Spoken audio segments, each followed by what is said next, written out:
Hello my dear friends, welcome back again on my channel. Today we are going to see the next video which is based upon the 2.2 Indian Weavers.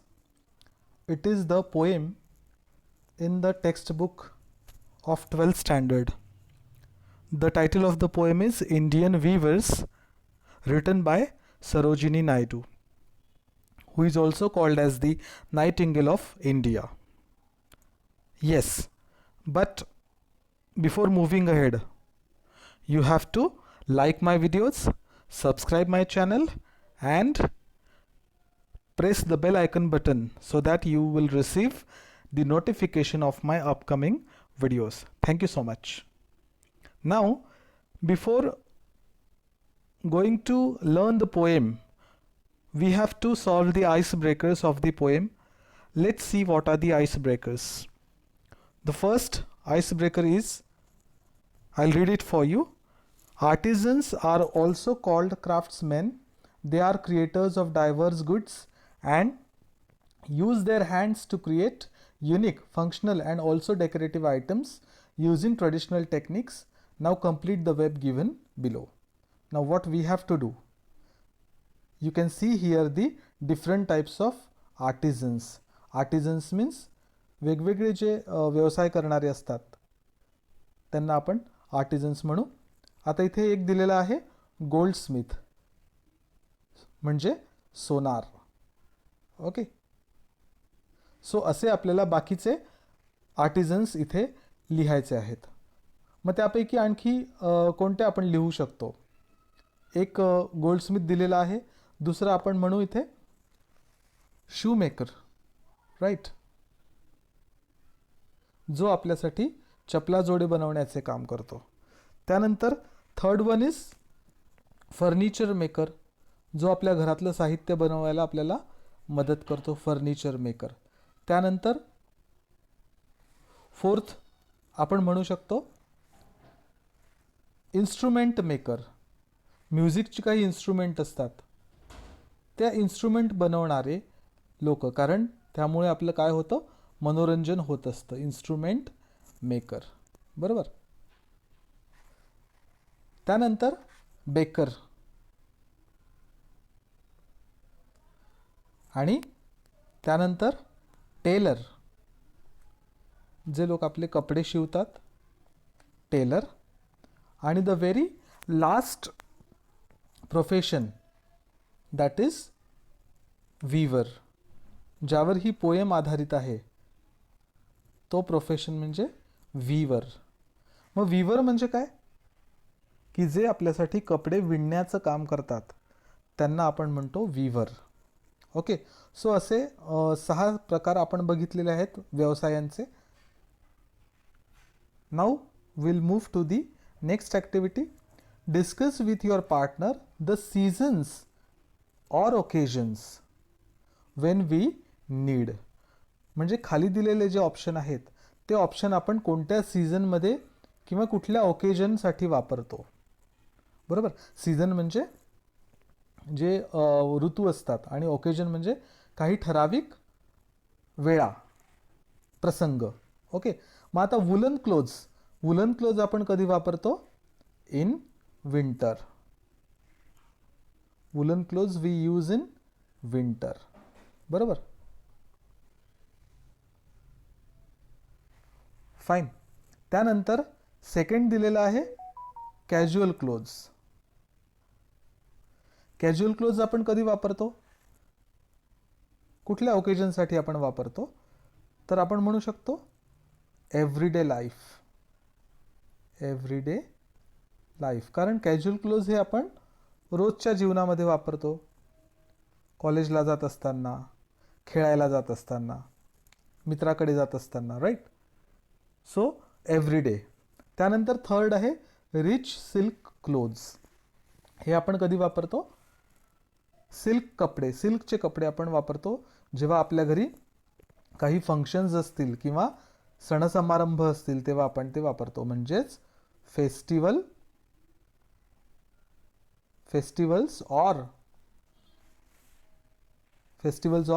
Functions जर आपल्याकडे असतील तर आपण ते कपडे वापरतो, बरोबर. त्यानंतर लास्ट दिलेलं आहे कलरफुल कम्फर्टेबल क्लोथ्स. हे आपण केव्हा वापरतो? तर मग आपल्याला एखाद्या छोट्याशा बर्थडे पार्टीत जायचं आहे मित्राच्या, तर अशा जेव्हा पार्टीज असतील किंवा आपल्याला मूव्हीजला जायचं आहे किंवा मित्रमैत्रिणींसोबत कुठेतरी टूरला जायचं आहे, ट्रॅव्हलिंगला जायचं आहे, तर अशा ठिकाणी आपण कम्फर्टेबल क्लोथ्स वापरतो की ज्याचा आपल्याला त्रास होणार नाही. आणि कलरफुल कशासाठी वापरतो आपण? आजकाल ट्रेंड आहे ते कलरफुल कपडे वापरण्याची, कारण आमचे फोटो चांगले निघाले पाहिजेत, करेक्ट. सो त्यासाठी आपण कलरफुल आणि कम्फर्टेबल क्लोथ्स वापरतो. ओके, तिसरी ॲक्टिव्हिटी आपण बघूया. ही खूप सोपी ॲक्टिव्हिटी आहे. Anyone can solve it. Let's play a game. The teacher will ask the students some questions. Students will understand that there are some exceptions to the general rules. Let's start. आता पहिलं त्यांनी आपल्याला solve करून दिलेलं आहे. One who weaves is a वीवर. मग या व्हर्बवरून आपल्याला काय तयार केलं आहे? आपण इथे नाऊन तयार केलेलं आहे. ओके, सो असं प्रत्येक वाक्यामधला जो व्हर्ब आहे त्याच्यामधून आपल्याला एक नाऊन तयार करायचं आहे. Okay, one who weaves is a वीवर म्हणजे जो आपल्यासाठी विणतो तो कोण असतो? विणकर. तसंच याच्यामध्ये सेकंडमध्ये one who pledge is a right player, बरोबर. म्हणजे या व्हर्ब पासून आपण बनवला नाउन. ओके, त्यानंतर one who sings is a singer. त्यानंतर one who dances is a dancer. त्यानंतर next one who teaches is a teacher. आणि last one who cooks is a cooker. No, he is not a cooker, he is a cook. We don't apply ER for cook. Okay, remember it. Fine. Let's move to the next activity. We have often seen the picture of Gandhiji spinning on his charkha. Discuss the reasons behind this. आता गांधीजीचा जो चरख्यावर spinning करतानाचा photo जो आपण बघतो, तर त्या फोटोच्या मागची कारणं काय आहेत? का बरं तो फोटो आपल्याला काय दाखवत राहतो? तो फोटो आपल्याला काय सांगत असतो तो फोटो? मग त्यातलं एक त्यांनी उत्तर आपल्याला दिलं आहे की तो फोटो काय सांगतो. पहिलं दिलेलं आहे to give rural people an opportunity to earn their livelihood. म्हणजे गरीब लोकांना कामाची संधी देण्यासाठी तो फोटो आपल्याला दर्शवत असतो. म्हणजे तुम्ही चरख्यावर स्पिनिंग करून स्वतःचा उदरनिर्वाह चालवू शकता. हा एक त्याच्या मागचं कारण आहे. त्याच्यानंतर सेकंड कारण काय असावं? आता सेकंड कारण असं आहे की तो चरखा जो आहे तोही इंडियन आहे. त्यावर जे वस्त्र विणल्या जात आहे ते पण इंडियन धाग्यापासून विणल्या जात आहे. म्हणजे काय? तर स्वदेशीचा वापर त्याच्यामध्ये दाखवलेला आहे. म्हणून सेकंड रिझन असू शकतं टू प्रपोगेट. प्रपोगेट मीन्स प्रचार प्रसार करणे. प्रपोगेट स्वदेशी मूव्हमेंट. स्वदेशी आपल्याला माहिती आहे गांधीजींनी विदेशी कपड्यांची होळी केली होती आणि म्हणून त्यांनी स्वदेशीला जास्त महत्त्व दिलं होतं. त्यानंतर थर्ड रिझन काय असू शकतं? To become self efficient. म्हणजे जो कोणी ते चरख्यावरचं काम करेल तो कसा होईल? सेल्फ एफिशियंट म्हणजे आत्मनिर्भर. त्याला कोणाच्या मदतीची गरज राहणार नाही. सेल्फ एफिशियंट किंवा self sufficient. To become self sufficient.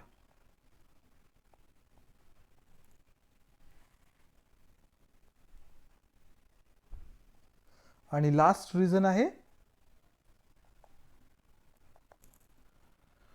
To earn respect in society. मग जो काम करतो त्याला कशाचीही भीती राहत नाही आणि त्याला समाजामध्ये स्थान पण मिळतं. टू अर्न रिस्पेक्ट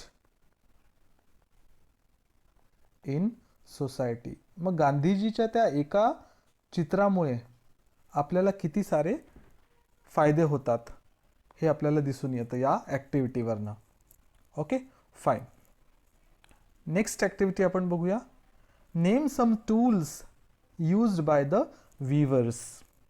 म्हणजे विणकर लोक आहे ते कुठले कुठले टूल्स वापरतात, साहित्य वापरतात. पहिलं त्यांनी दिलं आहे लूम. दुसरं आपल्याला लिहायचं आहे यान. तिसरं आपल्याला लिहायचं आहे नीडल. ओके, आणखी तुम्हाला काही शब्द माहिती असतील कशाबद्दलचे, विविंग बद्दलचे, तर ते तुम्हाला इथे ॲड करायचे आहेत किंवा तुम्ही ॲड करू शकता.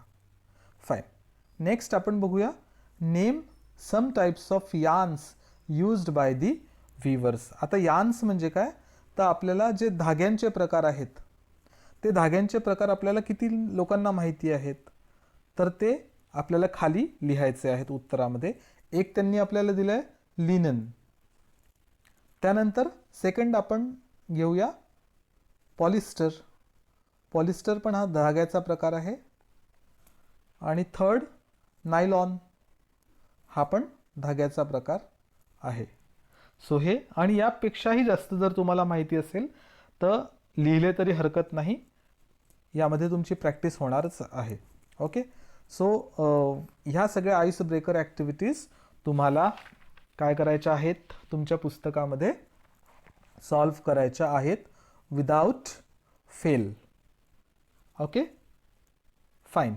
So now we will see the introduction of the author, and the poet is Sarojini Naidu, 1879 to 1949. Let's read out the introduction part. Sarojini Naidu was a political activist, feminist, and the first woman who became the president of the Indian National Congress. Sarojini Naidu यांचं नाव आपण सगळ्यांनी ऐकलेलं आहे, सगळ्या आपल्यांना माहिती आहे त्यांच्याबद्दल. त्या काय होत्या, पॉलिटिकल ॲक्टिव्हिस्ट होत्या. म्हणजे पॉलिटिक्स क्षेत्रामध्ये त्या अतिशय काय म्हणू आपण त्याला, काम करत होत्या. खूप मोलाचं काम त्या करत होत्या, मोलाचं कार्य त्या करत होत्या. फेमिनिस्ट म्हणजे स्त्रीप्रधान ज्याला आपण म्हणतो. and the first Indian woman who became the president of the Indian National Congress. मग आता जी काँग्रेस पार्टी आहे तर त्या पार्टीच्या त्या काय होत्या, पहिल्या फिमेल प्रेसिडेंट त्या होत्या, पहिल्या वुमन प्रेसिडेंट त्या बनल्या होत्या.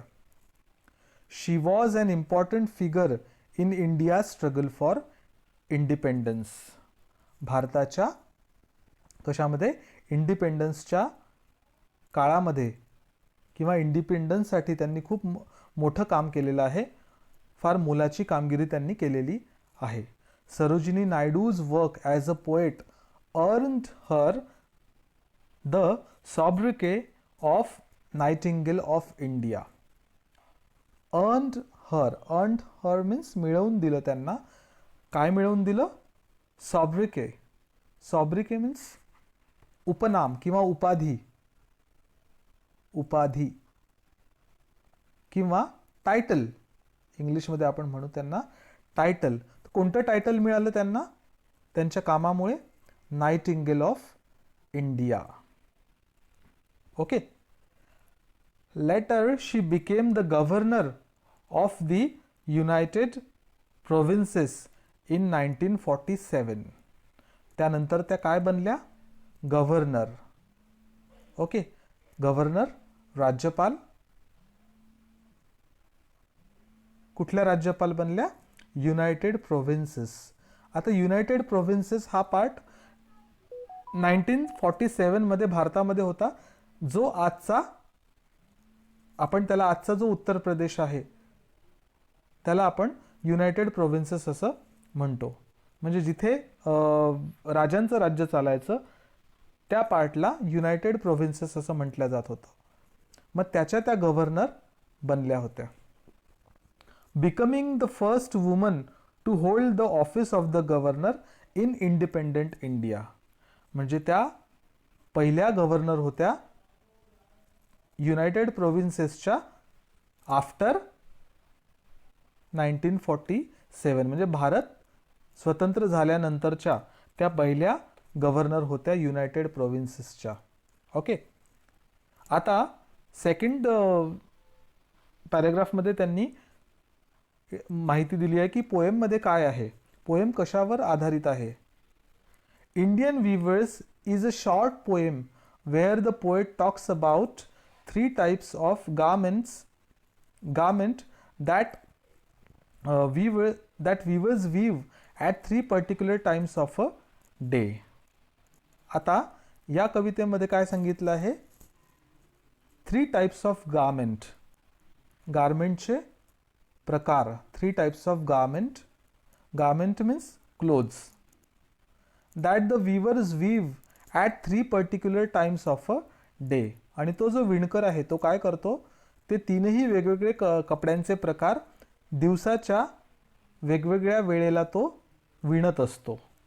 एका दिवसाच्या वेगवेगळ्या वेळेला तो कपड्यांचे प्रकार विणत असतो.